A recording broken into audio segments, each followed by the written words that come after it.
चौकी मनियरा गांव में फूड पॉइजनिंग से एक महिला की मौत, 12 बीमार।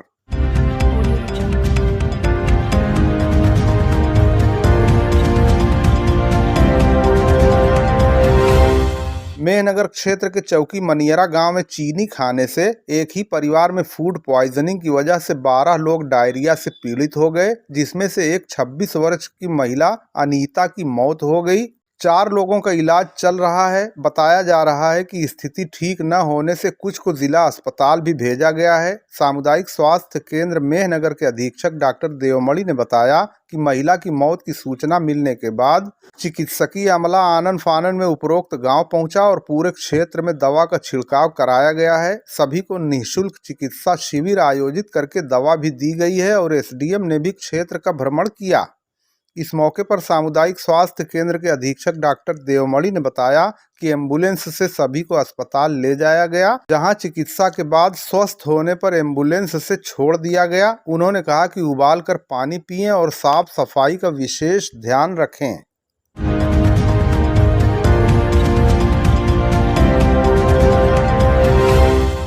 जाफरपुर में पुलिस ने धारा 82 सीआरपीसी की कार्रवाई करते हुए फरार अभियुक्त के घर पर नोटिस चस्पा की। थाना मेहनगर पर वादी ओमकार सरोज पुत्र चंद्रशेखर सरोज साकिन जाफरपुर थाना मेहनगर आजमगढ़ द्वारा लिखित तहरीर दी गई थी कि 5 से 6 व्यक्ति नाम पता अज्ञात द्वारा उनके पिता चंद्रशेखर को मार पीट कर बेहोश कर दिया गया। इस संबंध में 14 जून 2022 को मुकदमा अपराध संख्या 192/22 धारा 34, 323, 308 भारतीय दंड विधान पंजीकृत हुआ। मजरूब के दवा इलाज के दौरान मौत हो जाने पर अभियोग उपरोक्त में धारा 304 भारतीय दंड विधान की बढ़ोतरी की गई। इस दौरान विवेचना में अभियुक्त बाबूलाल सरोज पुत्र सुभाष सरोज, अभय सरोज पुत्र चंद्रभूषण सरोज, आकाश सरोज पुत्र रामावतार सरोज, विशाल सरोज पुत्र रणमेजय सरोज, अरुण सरोज पुत्र रामधारी सरोज और अंगद सरोज पुत्र वीरेंद्र सरोज समस्त निवासी ग्राम जाफरपुर थाना मेहनगर का नाम प्रकाश में आया। क्रम संख्या 2 से 6 तक के अभियुक्त को पूर्व तिथि में गिरफ्तार करके जेल भेजा जा चुका है। अभियुक्त बाबूलाल सरोज पुत्र सुभाष सरोज काफी दिनों से फरार चल रहा है, जिसके क्रम में आज दिनांक 28/9/2022 को थाना मेहनगर के उप निरीक्षक ओम प्रकाश नारायण सिंह मैं हमराहियान द्वारा माननीय न्यायालय मुख्य न्यायिक मजिस्ट्रेट द्वारा निर्गत 82 सीआरपीसी के नोटिस की तामीला अभियुक्त बाबूलाल सरोज उर्फ पिंटू सरोज पुत्र सुभाष सरोज साकिन जाफरपुर थाना मेहनगर जनपद आजमगढ़ संबंधित मुकदमा अपराध संख्या 192/22 अंतर्गत धारा 34, 323, 308, 304 भारतीय दंड विधान के घर पर ग्राम जाफरपुर में नियमानुसार डुगडुगी पिटवाकर धारा 82 सीआरपीसी के तहत नोटिस चस्पा की कार्रवाई की गई। अर्धविक्षिप्त महिला का गांव के पंचायत भवन के बगल में मिला शव, पुलिस ने शव को कब्जे में लेकर पोस्टमार्टम के लिए भेजा।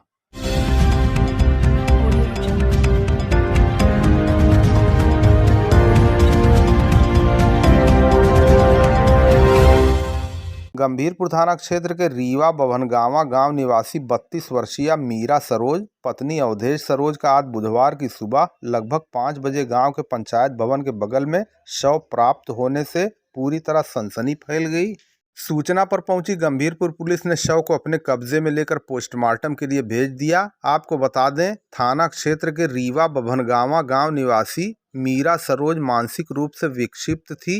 मीरा एक सप्ताह से अपने मायके गई हुई थी। मंगल की सुबह 10 बजे अपने मायके रानीपुर ठोठिया गोसाई की बाजार से अपनी ससुराल के लिए चली, लेकिन देर शाम तक घर न पहुंचने पर ससुराल और मायका दोनों पक्ष के लोग उसे इधर उधर बहुत तलाश किए, लेकिन उसका कहीं अता पता नहीं चल सका। आज बुधवार की सुबह मीरा सरोज का शव ग्रामीणों ने गांव के पंचायत भवन के बगल में देखा तो इसकी सूचना परिवार वालों को और गंभीरपुर पुलिस को दी गई। सूचना पर पहुंची गंभीरपुर पुलिस ने शव को अपने कब्जे में लेकर पोस्टमार्टम के लिए भेज दिया। मृतका के पास 8 वर्ष का एक पुत्र हर्षित है।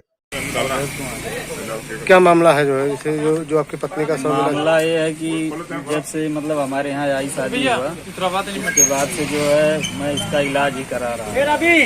इलाज कराते कराते जो है 7 सितंबर 2019 को मानसिक रूप से जब डिस्टर्ब हुई तो बच्चे को लेकर कुएं में कूदी बच्चे की तो डेथ हो गई, लेकिन ये जो है मतलब जिंदा मिली जो है, और फिर इलाज उलाज हल्का हुआ, उसके बाद ठीक हो गई। इसके बाद भी जो है हमने इसको स्वीकार कर लिया कि चलिए ठीक है, गलती की या जो भी है, दिमाग काम नहीं किया।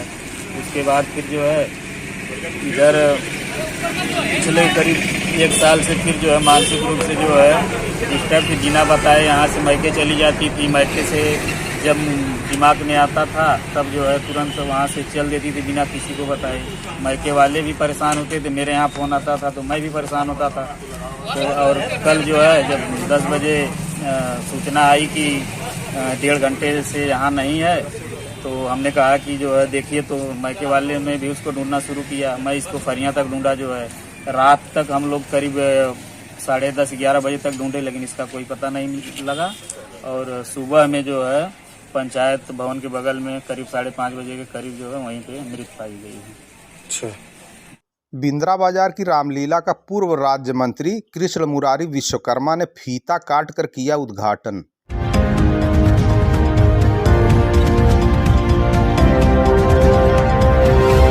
बिंद्रा बाजार की रामलीला का शुभारंभ पूर्व राज्य मंत्री डॉक्टर कृष्ण मुरारी विश्वकर्मा के करकमलों द्वारा फीता काट कर किया गया। सर्वप्रथम गणेश वंदना के साथ फीता काटकर शुभारंभ होने के बाद मुख्य अतिथि ने अपने संबोधन में कहा कि रामलीला का मंचन हमें कई सीख देता है, जिसमें एक महत्वपूर्ण सीख यह भी है कि हमें जीवन में महापुरुषों के बताए रास्ते पर चलना चाहिए, क्योंकि इसी में सफल जीवन का राज छुपा होता है।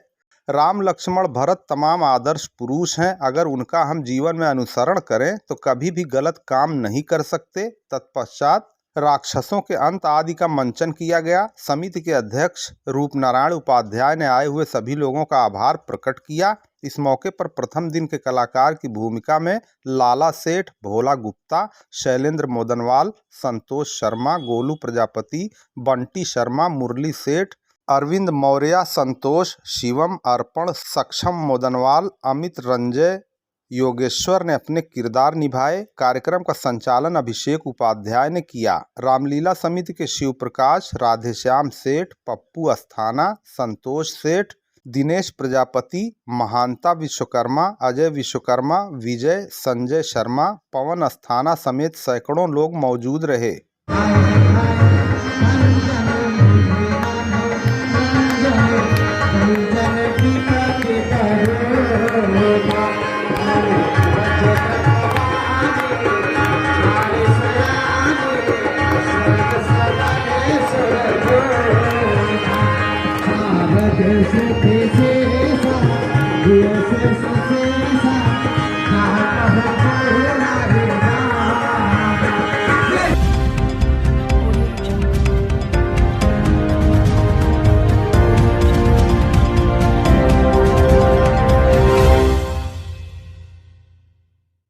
नगर पंचायत चुनाव आदि को लेकर लालगंज में कांग्रेस की महत्वपूर्ण बैठक हुई आयोजित।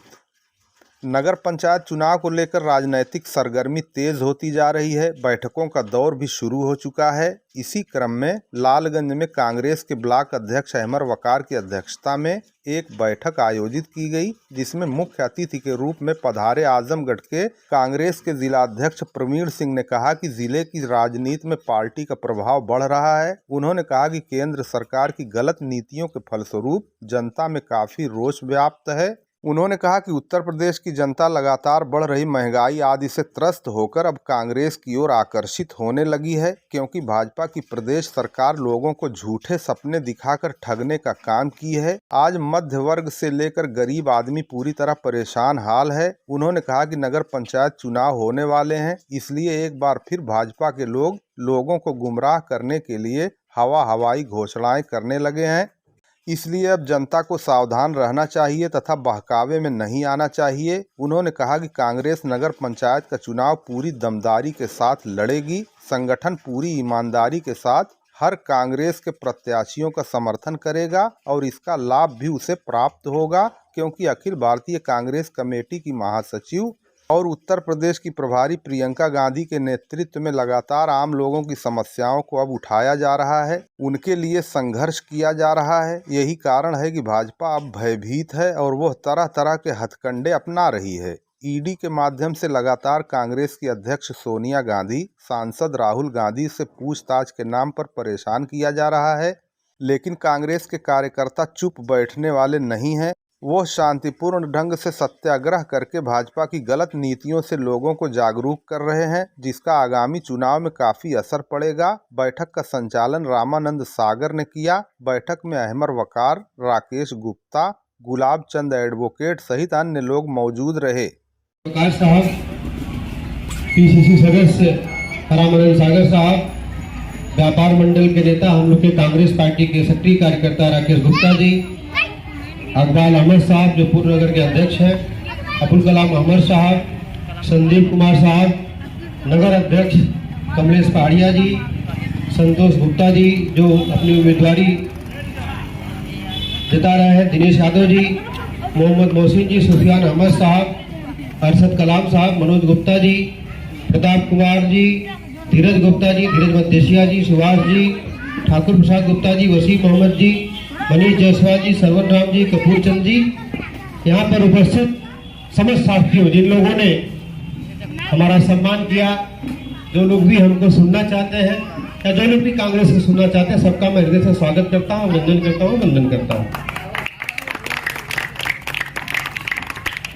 मैं सही बोलने भाषण नहीं देना है, सच बोला जाए तो ज्यादा अच्छा है, क्योंकि भाषण तो बहुत हो रहा है और होगा भी। जब व्यापारियों का समय होता है उनके बिजनेस रोजगार का तब गुल हो जाया करती है। यहाँ पे खाद बीज पानी की भी समस्या है, क्योंकि ये नगर पंचायत का मामला है। नगर पंचायत में ये मीटिंग आहूत की गई है। यहाँ पे तमाम ऐसी समस्याएं हैं।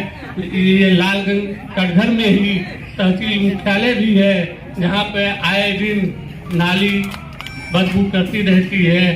किसी भी वार्ड में चले जाइए, हर जगह पे गंदगी का अंबार लगा हुआ है।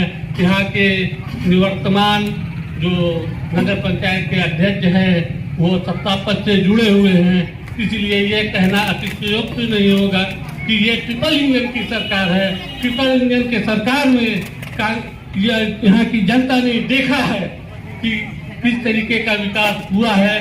पिछले लगभग 7-8 वर्षों में यहाँ पर सिर्फ जातिवाद, धर्मवाद, अगड़े पिछड़े की ही लड़ाई लड़ी गई है। कोई विकास का मुद्दा रहा ही नहीं। इसलिए भाइयों, राहुल गांधी के नेतृत्व में आप लोगों से एक विनती है कि आप लोग जात बिरादरी धर्म संप्रदाय से ऊपर उठकर कांग्रेस पार्टी की नीतियों को देखते हुए राहुल गांधी जी के अकेले संघर्ष को आप लोग मजबूत कर संबल देने के लिए आप लोग एक बार विश्वास जताइए। अगर आप एक बार विश्वास जताएंगे तो उनका हौसला बुलंद होगा। काम करने की पूरी कोशिश करूंगा। लालगंज की जनता का तहे दिल से स्वागत करता हूं।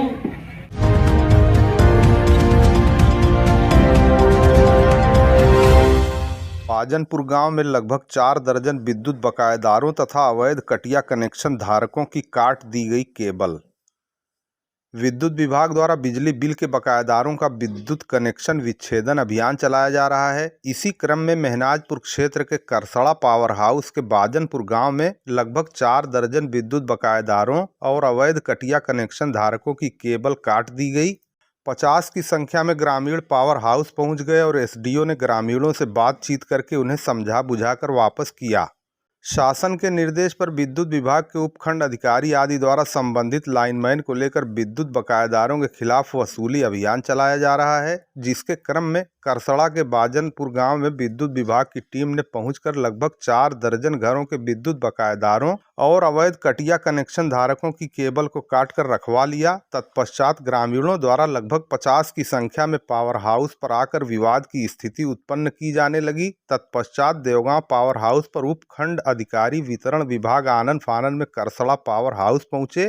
तत्पश्चात विद्युत बकायेदारों को समझा बुझाकर उन्होंने वापस किया कि अपने विद्युत बिल का बकाया जमा करिए, उसके बाद फिर कनेक्शन जोड़ दिया जाएगा। जो लोग अवैध कटिया कनेक्शन चला रहे हैं वो भी विद्युत कनेक्शन ले लें। पूरे गांव की सप्लाई काट दिया गया। लगभग 1.5 लाख रुपए जमा हुआ 1 हफ्ता में और 10 कनेक्शन। अरे यहाँ भी जमा होगा। ये आप तो सर रिकॉर्ड ले ही सकते हैं। सब जमा करेंगे। बसवरिया में नहीं हो रहा था, देखो बसवरिया में। बसवरिया का सेक्शन ही खोला था।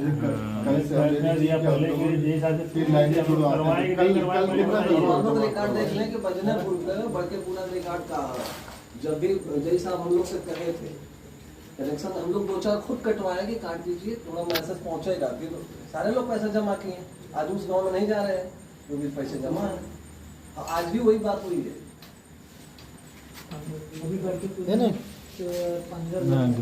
अरे वही है यार, हम 100% तो ना चलिए कि 100% जमा होगा।